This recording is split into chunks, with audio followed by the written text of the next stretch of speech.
ಮಕ್ಕಳೇ, ಹೇಗಿದ್ದೀರಾ? ಎಲ್ಲರೂ ಚೆನ್ನಾಗಿದ್ದೀರಾ? ಕುಳಿತುಕೊಳ್ಳಿ. ಇವತ್ತು ನಾವು ಸ್ವರ ಮತ್ತು ವ್ಯಂಜನಗಳನ್ನು ಹಾಡಿನ ಪ್ರಕಾರ ಕಲಿಯೋಣ.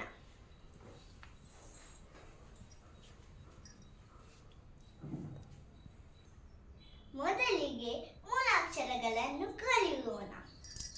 ಬನ್ನಿರಿ ಮಕ್ಕಳೇ, ನಾವೆಲ್ಲ ಮೂಲಾಕ್ಷರಗಳ ಕಲಿಯೋಣ.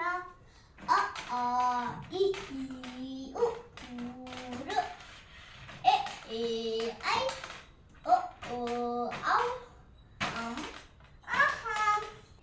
ಈಗ ನಾವು ಹಾಡಿನ ಪ್ರಕಾರ ವ್ಯಂಜನಗಳನ್ನು ಕಲಿಯೋಣ.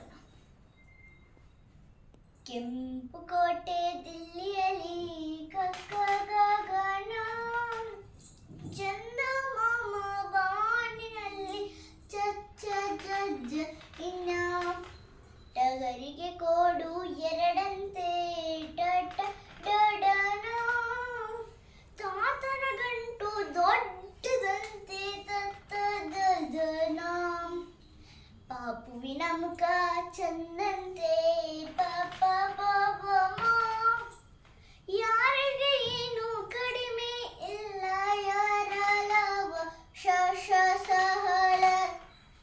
ಹೇಗಿತ್ತು ಪದ್ಯ? ಚೆನ್ನಾಗಿತ್ತಲ್ಲ? ಇದು ನೀವು ಕಲೀರಿ,